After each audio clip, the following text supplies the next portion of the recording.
പൂർണ്ണ ഹൃദയത്തോടെ വിശ്വാസം അർപ്പിക്കുക. സ്വന്തം ബുദ്ധിയെ ആശ്രയിക്കുകയും അരുത്.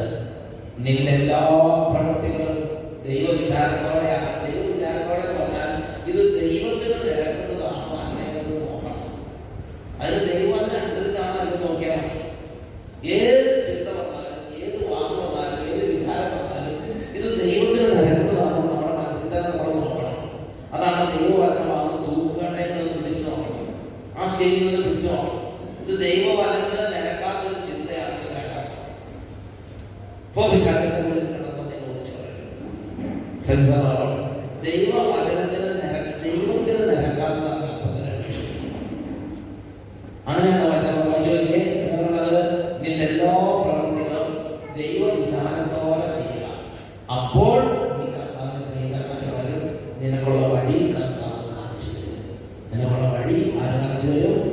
കർത്താവ്. ചാവിയുടെ നിനക്കാൻ പറ്റില്ല. ദൈവത്തിന് നിരക്കുന്നതാണോന്ന് അറിയണമെങ്കിൽ ദൈവവചനം അനുസരിച്ച് മാച്ചിങ് ആണോ നോക്കണം. ദൈവവചനം അനുസരിച്ചുള്ളതാണോ നോക്കണം. അതിന് ബൈബിൾ വായിക്കണം, വചനം കേൾക്കണം. വചനം കേൾക്കുക മാത്രം പോരാ, ഇത് നമ്മുടെ ലൈഫായിട്ട് നോക്കണം. ശരിയാണോ നോക്കണം. നമ്മുടെ ലൈഫിൽ ദൈവവചനം ലംഘിക്കുന്ന എന്തെങ്കിലും സ്വഭാവം ഉണ്ടെങ്കിൽ നമ്മളത് മാറ്റാൻ തീരുമാനമെടുക്കണം. ചില ബലഹീനത നമുക്ക് മാറ്റാൻ പറ്റില്ല. അത് ദൈവവചനത്തിനെതിരായിരിക്കും. ചിലപ്പോൾ നമുക്ക് മാറ്റാൻ പറ്റാത്ത സ്വഭാവം ഉണ്ടാവും. അപ്പം എന്ത് ചെയ്യും? അപ്പം അതിന് ദൈവത്തോട് കൃപ ചോദിക്കണം. ദൈവം കൃപ തരും. നമ്മുടെ ബലഹീനതകളിൽ ദൈവം നമുക്ക് കൃപ തരും. പ്രിയമുള്ളവരെ, കർത്താവിന്റെ വലിയ അനുഗ്രഹത്താൽ പരിശുദ്ധമായ ആലയത്തിന് നമുക്ക് ഒന്നുചേരാൻ കർത്താവ് കൃപ നൽകി. Price the Lord. ഇന്ന് 15 നോമ്പിന്റെ ആരംഭം കുറിക്കുന്ന ദിവസം കൂടിയാണ്.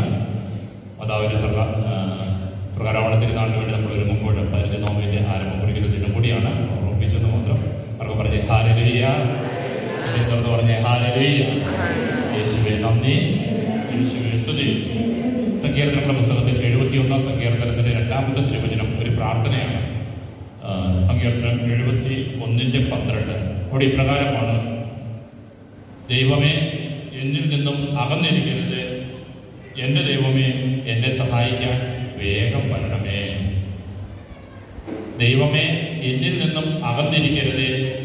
എൻ്റെ ദൈവമേ, എന്നെ സഹായിക്കാൻ വേഗം വരണമേ. എന്ന് കരനെഞ്ചോട് ചേർത്ത് വെച്ച് ആ വചനം ഒന്ന് ഏറ്റു പറയാം.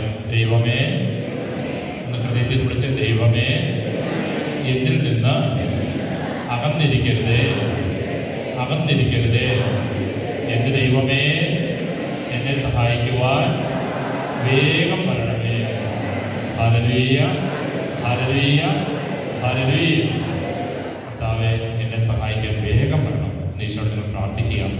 എൻ്റെ വേദനകൾ, എൻ്റെ ദുഃഖങ്ങൾ, എൻ്റെ സങ്കടം, ഒരുപാട് പ്രശ്നങ്ങൾ, എൻ്റെ വേദനകളിലേക്ക് അവിടുന്ന് വേഗം വരണം. Price the Lord. ഹല്ലേലൂയ.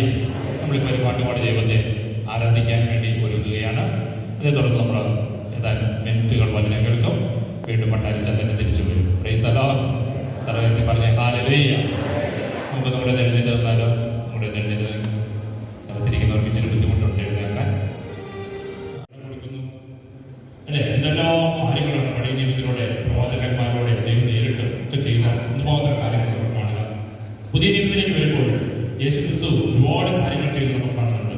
അന്നിന് കാഴ്ച ചെറുപ്പത്തിൽ കേൾപ്പിച്ച പ്രബോധനങ്ങൾക്ക് സൗഖ്യം വരച്ചവരെ ഉയർപ്പിച്ചു. അല്ലെ, പ്രകൃതി ശക്തികളെ കാറ്റിനെ കടലിനെ വരെ ശാന്തമാക്കി. അങ്ങനെ യേശു ഒരുപാട് ഒരുപാട് സൗഖ്യങ്ങളും വിടുതലും നൽകുന്നത് പുതിയ നിയമത്തിലും നമ്മൾ കാണുന്നുണ്ട്. നമ്മൾ പറഞ്ഞ ഹല്ലേലൂയ.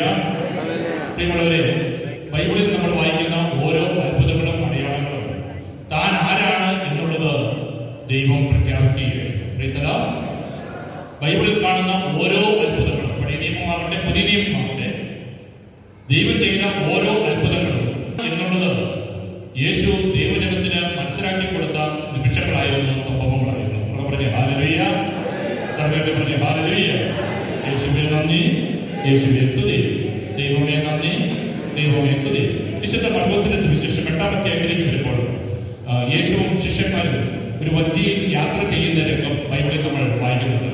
മർക്കോസിന്റെ സുവിശേഷം 8-ാം അധ്യായത്തിലാണ് അത് നമ്മൾ കണ്ടുമുട്ടുന്നത്. യേശുവും ശിഷ്യന്മാരും ഒരു വഞ്ചിയിൽ യാത്ര ചെയ്യുകയാണ്. Price the Lord. യേശു ഒരു ദിവസം ഒരു വൈകുന്നേരം ഒരു വഞ്ചിയിലോട്ട് കയറുകയാണ്. ഈ സമയത്ത് യേശുവിന്റെ ശിഷ്യന്മാരും വഞ്ചിയിലോട്ട് കയറുകയാണ്. സംഭവം നമുക്കറിയാം, വാക്യരംഗം നമുക്കറിയാം. പോകുന്ന വഴിക്ക് കടലിൽ ഭയങ്കരമായ കൊടുങ്കാറ്റുണ്ടാകുന്നു, തിരമാലകൾ ഉയരുന്നു, ശിഷ്യന്മാർ ഭയപ്പെടുന്നു.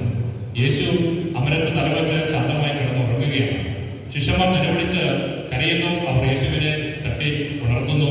യേശു കടലിനെ ശാന്തമാക്കുന്നു, കാറ്റിനെ ശാന്തമാക്കുന്നു. Praise the Lord. സർവ്വത്തെ പറഞ്ഞു ഹല്ലേലൂയ, പറഞ്ഞു ഹല്ലേലൂയ. നമുക്ക് വചനത്തിലൂടെ ഒന്ന് പെട്ടെന്ന് കടന്നു പോകാനായിട്ട് ആഗ്രഹിക്കാം. ഈ സംഭവം വചനത്തിലൂടെ കടന്നു പോകാൻ ആഗ്രഹിക്കാം. മത്തായിയുടെ സുവിശേഷം 8-ാം അധ്യായത്തിന്റെ 23-ാം തിരുവചനം. മത്തായി 8:23. യേശു തോണിയിൽ കയറിയപ്പോൾ ശിഷ്യന്മാർ അവനെ അനുഗമിച്ചു. Price the Lord.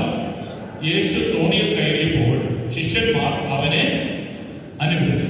അപ്പൊ യേശു തോണിയിൽ കയറി, ശിഷ്യന്മാർ അവനെ പുറകെ പോയി. Price the Lord. ഹല്ലേലൂയ. ഇങ്ങനെ പോകുന്ന വഴിക്കാണ് കടലിൽ ഭയങ്കരമായ കൊടുങ്കാറ്റുണ്ടാകുന്നു. തിരമാലകളൊക്കെ ഉയരുന്നു. പ്രിയമുള്ളവരെ, വഞ്ചി മുങ്ങാൻ പോകുന്ന ഒരു സാഹചര്യത്തിലേക്ക് കടന്നു വരികയാണ്. അവർക്ക് പറഞ്ഞ ഹല്ലേലൂയ, ഹല്ലേലൂയ. അതിന്റെ ഭയാനകതയെ പറ്റി ബൈബിൾ പറയുന്നുണ്ട്. മത്തായിയുടെ സുവിശേഷം 8:24 അത് നമ്മൾ വായിക്കുന്നത്. മത്തായി 8:24 ആ കൊടുങ്കാറ്റിന്റെ ഭീകരതയെ പറ്റി ബൈബിൾ നമ്മൾ വായിക്കുന്നത്. കടലിൽ ഉഗ്രമായ കൊടുങ്കാറ്റുണ്ടായി. തോണി മുങ്ങത്തക്ക വിധം തിരമാലകൾ ഉയർന്നു. തോണി മുങ്ങത്തക്ക വിധം തിരമാലകൾ ഉയർന്നു. അവൻ ഉറങ്ങുകയായിരുന്നു. പറഞ്ഞ ഹല്ലേലൂയ, സർവ്വത്തെ പറഞ്ഞ ഹല്ലേലൂയ, ഹല്ലേലൂയ. തിരമാലകൾ ഉയർന്നു, കൊടുങ്കാറ്റുണ്ടായി, തോണി മുങ്ങാൻ തക്ക വിധം, തോണി മുങ്ങാൻ പോവുക. അപ്പോൾ ശിഷ്യന്മാർ ഈശോയുടെ അടുത്തേക്ക് ചെന്നു. ഈശോ വളരെ ശാന്തമായി കിടന്ന് ഉറങ്ങുകയാണ്. മത്തായിയുടെ സുവിശേഷം 8:25 നമ്മൾ വായിക്കുന്നു. 25. ശിഷ്യന്മാർ അടുത്തേക്ക് അവനെ ഉണർത്തി അപേക്ഷിച്ചു, കർത്താവേ രക്ഷിക്കണമേ, ഇതാ ഞങ്ങൾ നശിക്കാൻ പോകുന്നു, ഞങ്ങൾ നശിക്കുന്നു. Price the Lord. ശിഷ്യന്മാർ അടുത്തേക്ക് അവനെ ഉണർത്തിയിട്ട് അപേക്ഷിച്ചു, കർത്താവേ ഞങ്ങളെ രക്ഷിക്കണം, ഞങ്ങളിതാ നശിക്കാൻ പോകുന്നു. Price the Lord. Hallelujah, hallelujah. യേശുവേ നന്ദി, യേശുവേ സ്തുതി. യേശു എഴുന്നേറ്റു. എന്തിനു വേണ്ടി എഴുന്നേറ്റെന്നറിയാമോ? ഇനി ഒരിക്കലും, ശ്രദ്ധിച്ച്, എന്തിനു വേണ്ടി യേശു എഴുന്നേറ്റെന്നറിയാമോ? ഇനി ഒരിക്കലും ശിഷ്യന്മാർ കാറ്റും തിരമാലയും കൊടുങ്കാറ്റും കണ്ട് ഭയപ്പെടാതിരിക്കാൻ തക്ക വിധത്തിന് യേശു എഴുന്നേറ്റ് അവർക്ക് വേണ്ടി എഴുന്നേൽക്കുകയാണ്. എഴുന്നേറ്റിട്ട് എന്ത് ചെയ്തെന്നറിയാമോ? മത്തായിയുടെ സുവിശേഷം 8:26. മത്തായി 8:26. അവൻ പറഞ്ഞു, അല്പവിശ്വാസികളെ, നിങ്ങൾ എന്തിനു ഭയപ്പെടുന്നു? അവൻ എഴുന്നേറ്റ് കാറ്റിനെയും കടലിനെയും ശാസിച്ചു, വലിയ ശാന്തതയുണ്ടായി. Praise the Lord. സർവ്വത്തെ പറഞ്ഞ ഹല്ലേലൂയ, ഹല്ലേലൂയ, ഹല്ലേലൂയ. യേശുവേ നന്ദി, യേശുവേ സ്തുതി. അവൻ എഴുന്നേറ്റ് കാറ്റിനെയും കടലിനെയും ശാസിച്ചു, വലിയ ശാന്തതയുണ്ടായി. എന്ന് പറഞ്ഞാൽ ശിഷ്യന്മാരോട് പറഞ്ഞു, അല്പവിശ്വാസികളെ, നിങ്ങൾ ഭയപ്പെട്ടത് എന്ത്? നിങ്ങൾ എന്തിനാ ഭയപ്പെട്ടത് എന്ന് പറഞ്ഞാൽ, യേശു അവിടെ ചെയ്ത ഒരു കാര്യം എന്ന് പറയുന്നത്, ശിഷ്യന്മാർ ഇനി ജീവിതത്തിൽ ഒരിക്കലും കാറ്റും തിരമാലയും കണ്ട് ഭയപ്പെടരുത്. അതിനുവേണ്ടി യേശു അവർക്ക് വേണ്ടി എഴുന്നേൽക്കുകയാണ്. അവർ പറഞ്ഞു ഹല്ലേലൂയ, ഹല്ലേലൂയ. മാത്രമല്ല, പ്രപഞ്ച ശക്തികൾ പോലും, ശ്രദ്ധിച്ച്, പ്രപഞ്ച ശക്തികൾ പോലും തന്റെ നിയന്ത്രണത്തിലാണ് എന്ന് യേശു വെളിപ്പെടുത്തിയ സംഭവമാണ് ആ വഞ്ചിയാത്ര എന്ന് പറയുന്നത്. ഹല്ലേലൂയ. ലോകത്തിന്റെ മേൽ മാത്രമല്ല യേശുവിന്റെ അധികാരം, പിശാചുക്കളുടെ മേൽ മാത്രമല്ല അധികാരം, ഈ പ്രപഞ്ചത്തിന്റെ മേലും തനിക്ക് അധികാരമുണ്ടെന്ന് യേശു വെളിപ്പെടുത്തിയ സംഭവമാണ് യേശു കടലിനെയും കാറ്റിനെയും ശാന്തമാക്കിയ ആ സംഭവം എന്ന് പറയുന്നത്. അവർക്ക് പറഞ്ഞു ഹല്ലേലൂയ, സർവ്വത്തെ പറഞ്ഞു ഹല്ലേലൂയ. യേശുവേ നന്ദി, യേശുവേ സ്തുതി. ദൈവമേ നന്ദി. യേശു ചോദിച്ചു, നിങ്ങൾ ഭയപ്പെട്ടത് എന്ത് എന്ന് പറഞ്ഞാൽ, നിങ്ങൾ ഭയപ്പെട്ടത് എന്ത് എന്ന് യേശു ചോദിച്ചാൽ അതിന്റെ അർത്ഥം, ഇതിന്റെ എല്ലാം നേതാവ് ഞാനാണ് എന്നാണ് യേശു പറഞ്ഞതിന്റെ അർത്ഥം. സർവ്വത്തെ പറഞ്ഞു ഹല്ലേലൂയ. ഈ പ്രപഞ്ച ശക്തികളെ നിയന്ത്രിക്കുന്നത് ഞാനാണ്, അതുകൊണ്ട് നിങ്ങൾ ഭയപ്പെടേണ്ട എന്നാണ് യേശു പറഞ്ഞതിന്റെ അർത്ഥം. അവർക്ക് പറഞ്ഞു ഹല്ലേലൂയ. എന്റെ പ്രിയപ്പെട്ടവരെ, ഇന്ന് ഇവിടെ ഇരിക്കുമ്പോൾ നമ്മുടെ ജീവിത നൗകകൾ പലതും മുങ്ങിക്കൊണ്ടിരിക്കുന്ന ഒരു സമയമാണ്, അല്ലെ? ജീവിത നൗകകൾ പലതും മുങ്ങിക്കൊണ്ടിരിക്കുക. കടബാധ്യതയാൽ, കുടുംബ തകർച്ചകൾ, അല്ലെ, ബിസിനസ്സിൽ പരാജയങ്ങൾ, പല കേസുകൾ മുങ്ങിക്കൊണ്ടിരിക്കുക. കർത്താവ് ചോദിക്കുകയാണ്, നിങ്ങൾ ഭയപ്പെട്ടത് എന്ത്? അതിന് മേൽ അധികാരമുള്ളവനാണ് ഞാൻ. Price the Lord. പറഞ്ഞു ഹല്ലേലൂയ, പറഞ്ഞു ഹല്ലേലൂയ, ഹല്ലേലൂയ. നീ ഇപ്പോൾ പ്രാർത്ഥിച്ചുകൊണ്ടിരിക്കുന്ന, നീ ഇപ്പോൾ മുങ്ങി താണുകൊണ്ടിരിക്കുന്ന പ്രശ്നത്തിന്റെ മേൽ അധികാരമുള്ളവനാണ് ഞാൻ. അതുകൊണ്ട് ജീവിത അല്പവിശ്വാസങ്ങൾ നിങ്ങൾ ഇതിനെ ഭയപ്പെടുന്നത്? ഞാനില്ലേ നിങ്ങളുടെ കൂടെ? ഒക്കെ പറഞ്ഞ ഹല്ലേലൂയ. സ്വർഗ്ഗത്തെ പറഞ്ഞ ഹല്ലേലൂയ. യേശുവേ നന്ദി, യേശുവേ സ്തുതി, ദൈവമേ നന്ദി എന്ന് പറഞ്ഞ ഇവിടേക്ക് ദൈവം നമുക്കെപ്പോഴും അനുകൂലമാണ്. ദൈവം നമുക്കെപ്പോഴും അനുകൂലമാണ്. ഹല്ലേലൂയ. അതാണ് മനുഷ്യ സമാധാനത്തിന്റെ അടിത്തറ എന്ന് പറയുന്നത്. നമ്മൾ പറയാം, മനുഷ്യ സമാധാനത്തിന്റെ അടിത്തറ എന്ന് പറയുന്നത് ദൈവം നമുക്ക് അനുകൂലമാണ് എന്നുള്ളത് വിശ്വസിക്കാൻ പറ്റില്ല. ദൈവം എനിക്ക് അനുകൂലമാണ്. പ്രതിബന്ധങ്ങൾ നടുവിൽ, കൊടുങ്കാറ്റിന്റെ നടുവിൽ മുങ്ങി കാണാൻ തുടങ്ങുമ്പോഴും ദൈവം എനിക്ക് അനുകൂലമാണ്. ഒക്കെ പറഞ്ഞ ഹല്ലേലൂയ. സർവ്വത്തെ പറഞ്ഞ ഹല്ലേലൂയ, ഹല്ലേലൂയ. റോമലേഖന 8:31 തിരുവചനം നമുക്കെല്ലാം അറിയാവുന്ന വചനമാണ്. റോമ 8:31. ഇതിനെക്കുറിച്ച് നാം എന്താണ് പറയേണ്ടത്? ദൈവം നമ്മുടെ പക്ഷത്തെങ്കിൽ ആര് നമുക്കെതിരെ നിൽക്കും? Price the Lord. ഇതിനെക്കുറിച്ച് നാം എന്താണ് പറയേണ്ടത്? ദൈവം നമ്മുടെ പക്ഷത്തെങ്കിൽ ആര് നമുക്ക് എതിരെ നിൽക്കും? ഹല്ലേലൂയ. സർവ്വത്തെ പറഞ്ഞ ഹല്ലേലൂയ. യേശുവേ നന്ദി, യേശുവേ സ്തുതി, ദൈവമേ നന്ദി, ദൈവമേ സ്തുതി. എന്റെ പ്രിയപ്പെട്ടവരെ, ഇന്ന് ഇവിടെ ഇരിക്കുമ്പോൾ ഒരു കാര്യം നിങ്ങൾ തിരിച്ചറിയണം. ജീവിതത്തിലെ സാഹചര്യങ്ങളെല്ലാം നമുക്ക് അനുകൂലമല്ല. ആണോ? ജീവിതത്തിലെ സാഹചര്യങ്ങളെല്ലാം നമുക്ക് അനുകൂലമല്ല. ഇന്ന് ഇവിടുന്ന് ഞാൻ നിന്ന് പ്രസംഗിക്കുമ്പോൾ ജീവിതത്തിലെ സാഹചര്യങ്ങൾ അനുകൂലമല്ല. അവർക്ക് പറഞ്ഞ ഹല്ലേലൂയ. സർവ്വത്തെ പറഞ്ഞ ഹല്ലേലൂയ, ഹല്ലേലൂയ. ഇന്നിവിടെ വന്ന് വചനം കേൾക്കുമ്പോൾ നമ്മുടെയൊക്കെ ജീവിതത്തിലെ സാഹചര്യങ്ങൾ പലതും നമുക്ക് അനുകൂലമല്ല. നാം പലതും അനുകൂലമാക്കാൻ ശ്രമിക്കുന്നു എന്നുള്ളതാണ്. പലതും അനുകൂലമാക്കാൻ ശ്രമിക്കുന്നു എന്നുള്ളതാണ്. പക്ഷെ ഒരു കാര്യം തിരിച്ചറിയണം, നമുക്ക് എല്ലാം അനുകൂലമാകുന്നത് യേശുവിൽ നിന്ന് മാത്രമാണ്. അവർക്ക് പറഞ്ഞ ഹല്ലേലൂയ. നമുക്കെല്ലാം അനുകൂലമാകുന്നത് യേശുവിൽ നിന്ന് മാത്രമാണ്. നാം അനുകൂലമാണ് എന്ന് പലതും ചിന്തിക്കുമ്പോഴും അതൊന്നും നമുക്ക് അനുകൂലമല്ല. എല്ലാം എനിക്ക് ഭംഗിയാണ് ഞാൻ വിചാരിക്കുമ്പോഴും എല്ലാം എനിക്ക് ഭംഗിയും സുരക്ഷിതത്വവുമല്ല. എപ്പോഴാണ് എനിക്ക് അനുകൂലമായി തീരുന്നത്? ദൈവം എനിക്ക് അനുകൂലമാകുമ്പോൾ എന്റെ സാഹചര്യങ്ങളും അനുകൂലമായിട്ട് മാറും. അവർക്ക് പറഞ്ഞ ഹല്ലേലൂയ. സർവ്വത്തെ പറഞ്ഞ ഹല്ലേലൂയ. യേശുവേ നന്ദി, യേശുവേ സ്തുതി. അപ്പൊ ഇവിടെ ഒരു കഥാപാത്രമുണ്ട്, യോന. യോന പ്രവാചകൻ അല്ലെ? ദൈവം നിനിവേയിൽ പോയി വചനം പ്രസംഗിക്കുവാനായിട്ട് യോനായെ അയക്കുകയാണ്. Praise the Lord.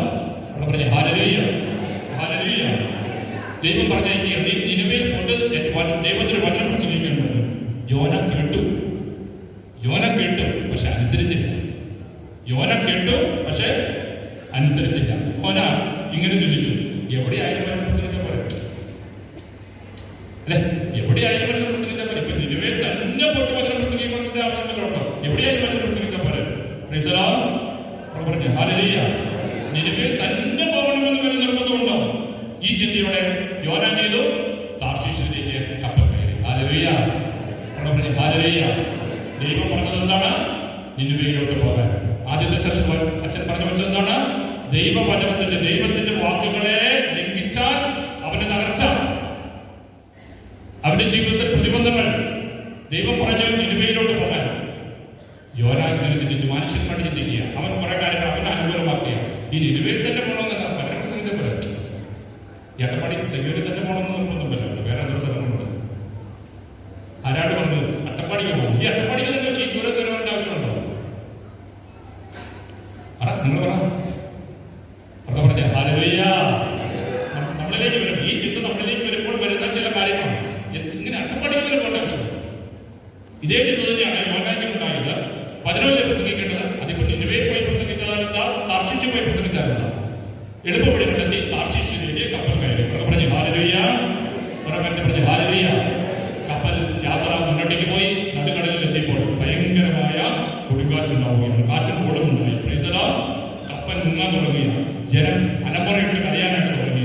ഓരോരുത്തരും അവരവരുടെ ദൈവത്തെ വിളിച്ച്, ഒരുപാട് യാത്രക്കാരുണ്ട്, ഓരോരുത്തരും അവരവരുടെ ദൈവത്തെ വിളിച്ച് കരഞ്ഞ് പ്രാർത്ഥിക്കാൻ തുടങ്ങി. പാവം നമ്മുടെ യോന മാത്രം കപ്പലിന്റെ അടുക്കട്ടിൽ പോയിട്ട് ഒന്നും അറിയാത്തവനെ പോലെ ഇങ്ങനെ ഇരിക്കുക.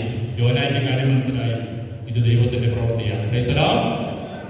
യോനായ്ക്ക് ഒരു കാര്യം മനസ്സിലായി, ഇത് ദൈവത്തിന്റെ പ്രവൃത്തിയാണ്. അവർ പറഞ്ഞ ഹല്ലേലൂയ, അവർ പറഞ്ഞ ഹല്ലേലൂയ, ഹല്ലേലൂയ. അതുകൊണ്ട് ആരും അറിയാതെ അവൻ കപ്പലിന്റെ അടുത്തത്തിൽ പോയി ഇതെല്ലാം കണ്ടും ഏതായാലും നശിക്കും, ഏതായാലും വചനത്തിന് വേണ്ടി ഇറങ്ങിയിരിക്കുക, ആരെങ്കിലും ഒന്നും പറയാൻ സാധ്യതയുണ്ട്. അവന്റെ കടലിലാണെങ്കിൽ അങ്ങനെയെങ്കിലും തത്തോട്ടെ, വചനത്തിന് വേണ്ടി തന്നെയാണല്ലോ എന്ന് വിചാരിച്ച്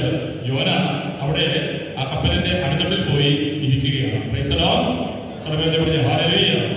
യോനയുടെ പുസ്തകം 1-ാം അധ്യായത്തിന്റെ 5-ാം തിരുവചനം. യോന 1:5. കപ്പൽ യാത്രക്കാർ പരിഭ്രാന്തരായി. ഓരോരുത്തരും താതാങ്ങളുടെ ദേവന്മാരെ വിളിച്ചപേക്ഷിച്ചു. ഭാരം കുറയ്ക്കാൻ വേണ്ടി കപ്പലിലുണ്ടായിരുന്ന ചരക്കുകളെല്ലാം അവർ കടലിലേക്ക് വലിച്ചെറിഞ്ഞു. എന്നാൽ യോന കപ്പലിന്റെ ഉള്ളറയിൽ കിടന്നുറങ്ങുകയായിരുന്നു. സർവ്വത്തെ പറഞ്ഞ ഹല്ലേലൂയ, ഹല്ലേലൂയ. കപ്പലിന്റെ ഭാരം കുറച്ച് എല്ലാവരും അവരവരുടെ ദൈവത്തെ വിളിച്ച് നിലവിളിച്ച് കരയുമ്പോൾ യോന മാത്രം കപ്പലിനടുത്തിട്ട് കാര്യമൊക്കെ മനസ്സിലായി, പക്ഷെ പുറത്തു പറയാതെ ഇങ്ങനെ സ്വസ്ഥമായിട്ടിരിക്കുകയാണ്. ഈ സ്ഥിതി തുടർന്നപ്പോൾ കപ്പലിൽ ഉണ്ടായിരുന്നവർ ഇങ്ങനെ ചിന്തിച്ചു, ഇപ്പോൾ ഇങ്ങനെ ഒരു കാറ്റ് കോളും വരേണ്ട ഒരു കാര്യമില്ല. എത്രയോ വർഷങ്ങളായി കടലിലൂടെ യാത്ര ചെയ്യുന്നവരാണ്, എത്രയോ വർഷങ്ങളായി കപ്പലിൽ നിയന്ത്രിച്ചവരാണ് അതിലുള്ളത്. ഇപ്പോൾ ഇങ്ങനെ ഒരു കാറ്റോ കോളോ ഈ കടലിൽ വരേണ്ട സാഹചര്യമില്ല. ഏതോ ഗതികെട്ടവൻ ഈ കപ്പലിൽ കയറിയിട്ടുണ്ട്. ഹല്ലേലൂയ. പിന്നീട് അവരുടെ ശ്രമം ഈ ഗതികെട്ടവരെ കണ്ടുപിടിക്കാനുള്ള ശ്രമമായിരുന്നു. അവർക്ക് പറഞ്ഞ ഹല്ലേലൂയ. അങ്ങനെ കപ്പലിലുണ്ടായിരുന്ന എല്ലാവരുടെയും പേരെഴുതി അവര് ഒരു പാത്രത്തിലിട്ടു. എന്നിട്ട് ഒരു കുറി എടുക്കുക. യോനയുടെ പുസ്തകം 1-ാം അധ്യായത്തിന്റെ 7-ാം തിരുവചനം. യോന 1:7. അനന്തരം അവർ പരസ്പരം പറഞ്ഞു, ആര് നിമിത്തം ആണ് ഈ അനർത്ഥം സംഭവിച്ചെന്നറിയാൻ നമുക്ക് നറുക്കിടാം. അവർ നറുക്കിട്ട് യോനായ്ക്ക് കുറി വീണു. അത് പറഞ്ഞ ഹല്ലേലൂയ. സർവ്വത്തെ പറഞ്ഞ ഹല്ലേലൂയ, ഹല്ലേലൂയ. യോനായ്ക്ക് കുറി വീണു. അങ്ങനെ യോനായെ തപ്പി നടന്നപ്പോൾ ഇതാ കപ്പലിനകത്ത് എടുത്തിട്ട് യോന ഇങ്ങനെ ഇരിക്കുക, വിഷണ്ണനായിട്ട് ഇരിക്കുക. സർവ്വത്തെ പറഞ്ഞ ഹല്ലേലൂയ, ഹല്ലേലൂയ. യോനായ്ക്ക് കാര്യം മനസ്സിലായി. ഒന്നെങ്കിൽ വെള്ളത്തിൽ ചാടിക്കാവും, കപ്പൽ മുങ്ങിച്ചാണ്, ഇല്ലെങ്കിൽ ഉമ്മാരെടുത്ത് നമ്മളെ കൊന്നു കളയും. അതിന് കാരണം അവന് മനസ്സിലായി. ദൈവം പറഞ്ഞതുപോലെ താൻ പ്രവർത്തിച്ചില്ല എന്നുള്ളതും അവന് മനസ്സിലായി. സാഹചര്യങ്ങളെല്ലാം പ്രതികൂലമാണ് എന്നും അവന് മനസ്സിലായി. അവൻ ഒറ്റക്കാലം തിരിച്ചറിയാൻ തുടങ്ങി. എന്തെന്നറിയാമോ? ദൈവം തനിക്കാനും അവൻ അനുഭവിച്ചിട്ട് പറഞ്ഞു, ഒരു കാര്യം ചെയ്തോ, ഞാനാണ് ഇതിന്റെ എല്ലാ കാരണക്കാരൻ. ഞാൻ എന്റെ ദൈവം പറഞ്ഞത് അനുസരിച്ചില്ല. ദൈവം പറഞ്ഞത് എന്നോട് വചനം പ്രസംഗിക്കാനാണ്, നിനിവേയിലേക്ക് പോകാനാണ്. ഞാനത് താർശീശിലേക്ക് കപ്പൽ കയറുകയായിരുന്നു. അതുകൊണ്ട് നിങ്ങളൊരു കാര്യം ചെയ്യാം, നിങ്ങൾ എല്ലാവരും കൂടെ നശിക്കില്ല, ഞാൻ നശിക്കാൻ മതി, എന്നെ എടുത്ത് കടലിലേക്ക് എറിയാൻ പറഞ്ഞു. അങ്ങനെ അവർ യോനായെ എടുത്ത് കടലിലേക്ക് എറിയുകയാണ്. അവർ പറഞ്ഞു ഹല്ലേലൂയ. സർവ്വത്തെ പറഞ്ഞു ഹല്ലേലൂയ, ഹല്ലേലൂയ. യേശുവേ നന്ദി, യേശുവേ സ്തുതി. 3 കടലിൽ വീണ യോനായെ ഒരു തിമിംഗലം വന്ന് വിഴുങ്ങുകയാണ്. നമുക്കറിയാം, തിമിംഗലം വന്ന് വിഴുങ്ങുകയാണ്. 3 രാവും പകലും ഈ തിമിംഗലത്തിന്റെ ഉള്ളിൽ യോന കഴിച്ചുകൂടി. അപ്പോൾ യോന എന്ത് ചെയ്തു എന്ന് ബൈബിൾ അവിടെ പഠിപ്പിക്കുന്നുണ്ട് കേട്ടോ. ശ്രദ്ധിക്കണേ, യോന എന്ത് ചെയ്തു? യോനയുടെ പുസ്തകം 2-ാം അധ്യായത്തിന്റെ 7 മുതൽ 9 വരെയുള്ള തിരുവചനം. യോനയുടെ പുസ്തകം 2-ാം അധ്യായത്തിന്റെ 7 മുതൽ 9 വരെയുള്ള തിരുവചനം. എന്റെ ജീവൻ മരവിപ്പിച്ചപ്പോൾ, യോന പറയുക, ശ്രദ്ധിച്ച്, എന്റെ ജീവൻ മരവിച്ചപ്പോൾ ഞാൻ കർത്താവിനെ ഓർത്തു. എന്റെ ജീവൻ മരവിച്ചപ്പോൾ ഞാൻ കർത്താവിനെ ഓർത്തു. എന്റെ പ്രാർത്ഥന അങ്ങയുടെ അടുക്കൽ, അങ്ങയുടെ വിശുദ്ധ മന്ദിരത്തിലെത്തി. വ്യർത്ഥ വിഗ്രഹങ്ങളെ പൂജിക്കുന്നവർ തങ്ങളുടെ വിശ്വസ്തത വെടിയുന്നു. എന്നാൽ ഞാൻ സ്തോത്രങ്ങൾ ആലപിച്ച് അങ്ങേക്ക് ബലിയർപ്പിക്കും. ഞാൻ എന്റെ നേർച്ചകൾ നിറവേറ്റും. കർത്താവിൽ നിന്നാണ് രക്ഷ. പറഞ്ഞ ഹല്ലേലൂയ, പറഞ്ഞ ഹല്ലേലൂയ, ഹല്ലേലൂയ. തിമിംഗലത്തിന്റെ വയറ്റിൽ കിടന്നുകൊണ്ട് യോന എന്ത് ചെയ്യണം? കർത്താവിനെ ഓർത്തു, കർത്താവിനെ ഓർത്തു. എന്റെ പ്രാർത്ഥന അങ്ങയുടെ അടുക്കൽ, അവിടുത്തെ വിശുദ്ധ മന്ദിരത്തിലെത്തി. എന്നിട്ട് യോന പറയുകയാണ്, എല്ലാവരും വിശ്വസത വെടിയുന്നു. ഞാനിനി ഒരു തീരുമാനം എടുക്കാൻ പോവാ. എന്താണ്? യോന തിരിച്ചു ചിന്തിക്കാൻ തുടങ്ങി. എന്താണ്? ഞാൻ കൃതജ്ഞതാ സ്തോത്രങ്ങൾ ആലപിക്കണം. ഞാനിനി കൃതജ്ഞതാ സ്തോത്രം ആലപിച്ച് ഞാൻ അങ്ങേക്ക് ബലിയർപ്പിക്കും. അങ്ങനെ തീരുമാനം എടുക്കുക. പറഞ്ഞ ഹല്ലേലൂയ. ഞാൻ സ്തോത്രഗാനങ്ങൾ ആലപിച്ച് അങ്ങേക്ക് വേണ്ടി ഞാൻ ബലിയർപ്പിക്കും. എന്റെ നേർച്ച ഞാൻ നിറവേറ്റും. എന്നിട്ട് യോന പറഞ്ഞു, രക്ഷ കപ്പൽ യാത്രക്കാരിൽ നിന്നല്ല, പിന്നെയോ രക്ഷ ദൈവത്തിൽ നിന്നാണ്. ഒക്കെ പറഞ്ഞ ഹല്ലേലൂയ, സർവ്വത്തെ പറഞ്ഞ ഹല്ലേലൂയ. ദൈവവചനം കേൾക്കുന്നത് വഴി നമ്മുടെ തടസ്സങ്ങൾ മാറും എന്ന് മനസ്സിലാവും.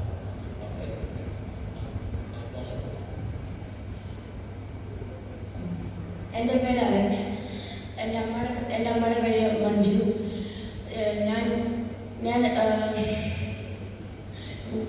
ഞാൻ ഇടുക്കിയിൽ നിന്ന് വരുന്നു, കരിമ്പനിയിൽ നിന്ന് വരുന്നു. ഇപ്പോൾ ഞങ്ങൾ UK-യിലാണ്. UK വ്രക്സാം എന്ന് പറഞ്ഞ സ്ഥലത്താണ് ഞങ്ങൾ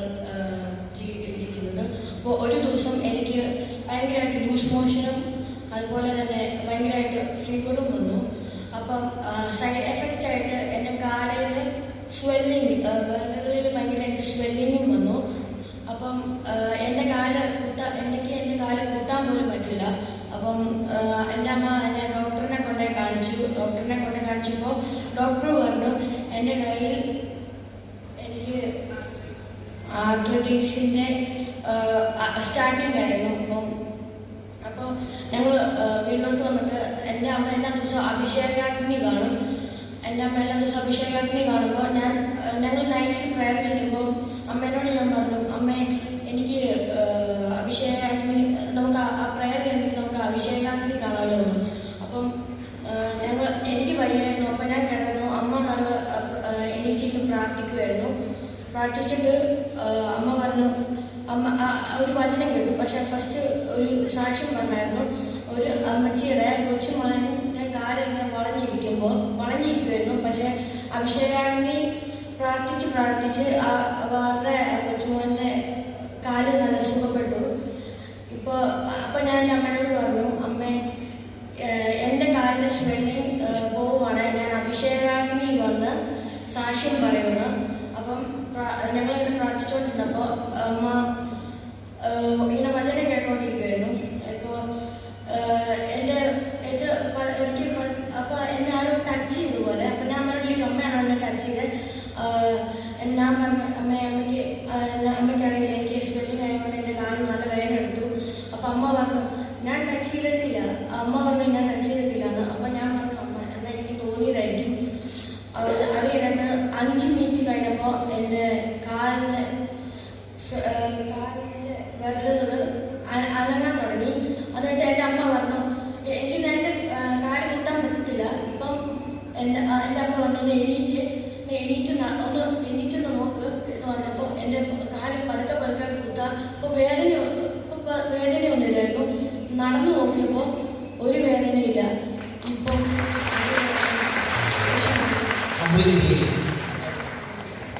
ശരിക്കും ഈ കൊച്ചിന് 102 ഡിഗ്രി പനിയും അതുപോലെ തന്നെ ലൂസ് മോഷൻ വയറ്റിൽ ഇങ്ങനെ പോയിക്കൊണ്ടിരിക്കുക. അങ്ങനെയാണ് ഡോക്ടറെ അടുത്തേക്ക് കൊണ്ട് ചെന്നത്. ആ സമയത്താണ് ഈ കാലുമേ സ്വെല്ലിങ്, ശരിക്കും നല്ലോണം നീര് വന്നു. വാദമാണ് ഇത്. ഈ അസുഖം വാദമായിട്ട് മാറും. ജീവിതകാലം മുഴുവൻ മെഡിസിൻ കഴിക്കണം. ഇത് വാദമായതുകൊണ്ട് ജീവിതകാലം മുഴുവൻ മെഡിസിൻ കഴിക്കണം. ക്ലൈമറ്റ് ചേഞ്ച് ചെയ്ത് വരുമ്പോൾ ഈ വാദം കൂടി വരും. അങ്ങനെയാണ് ഡോക്ടർമാർ പറഞ്ഞേച്ചിട്ട് വിട്ടത്. പക്ഷേ ഇവരെ വീട്ടിൽ വന്ന് പ്രാർത്ഥിക്കും. അമ്മ പ്രാർത്ഥിക്കുന്ന സമയത്ത് മോൻ അവിടെ കിടന്നു. അങ്ങനെ പ്രാർത്ഥന കഴിഞ്ഞ് അഭിഷേകാഗ്നി കണ്ട് പ്രാർത്ഥിച്ചുകൊണ്ടിരിക്കുന്ന സമയത്ത് ആരോ വന്ന് കാലം പിടിച്ചു. കാലിന് പിടിച്ച സമയത്താണ് മകൻ ചോദിച്ചത്, അമ്മയ്ക്ക് അറിയില്ലേ എൻ്റെ കാല് വേദനിക്കുന്ന അമ്മ എന്തിനാ എൻ്റെ കാലിന് പിടിച്ചത്? പക്ഷേ സത്യത്തിൽ ഇത് ദൈവം ആകാശം കൂടെ ഒരു സ്വർഗം തുറന്ന് ഇറങ്ങി വന്നത്. രണ്ട് കരങ്ങൾ ഉയർത്തി 3 കരയിൽ ഒക്കെ പറയാം.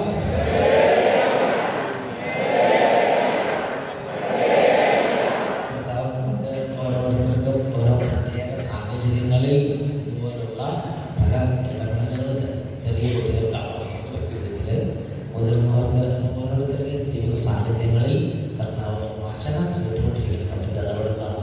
ഇനി വേറെ അനുഭവങ്ങൾ ശ്രദ്ധിച്ചു നോക്കാം. എൻ്റെ പേര് എമിലി ജോൺ എന്നാണ്.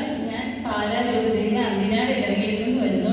എനിക്ക് ഹോളി സ്പിരിറ്റ് ഈവനിങ് വഴി കിട്ടിയ അനുഗ്രഹങ്ങളെക്കുറിച്ച് പറയാനാണ് ഞാൻ വന്നത്. ഈശോയ്ക്ക് നന്ദി. എൻ്റെ കുഞ്ഞുണ്ടായപ്പോൾ തന്നെ എൻ്റെ കുഞ്ഞിൻ്റെ നെറുന്തലയിലായിട്ടൊരു വെള്ളക്കെട്ട് പോലെ ഉണ്ടായിരുന്നു, ഒരു തക്കാളി വലുപ്പത്തിൽ. അപ്പോൾ അവൻ്റെ തലയൊന്നും നേരെ വെച്ച് കിടക്കാൻ പോലും പറ്റില്ലായിരുന്നു. അപ്പം ഒരു ദിവസം ഞാൻ കുഞ്ഞിനെ വെച്ച് ഹോളി സ്പിരിറ്റ് ഇങ്ങനെ കണ്ടുകൊണ്ടിരുന്നപ്പം ആരാധനയുടെ സമയത്ത് സംസാരിച്ച് പറഞ്ഞു, കുഞ്ഞുങ്ങളുടെ അസുഖമുള്ള ഭാഗത്ത് മാതാപിതാക്കൾ കൈവച്ച് പ്രാർത്ഥിക്കാൻ പറഞ്ഞു, സ്തുതിച്ച് പ്രാർത്ഥിക്കാൻ പറഞ്ഞു. അപ്പം ഞാൻ അതുപോലെ തന്നെ പ്രാർത്ഥിച്ചു. പിറ്റേ ദിവസം ഏറ്റപ്പോൾ ആ വെള്ളക്കെട്ടില്ലാതെ പൂർണ്ണമായിട്ട് അത് ചുരുങ്ങിപ്പോയി. പിന്നെ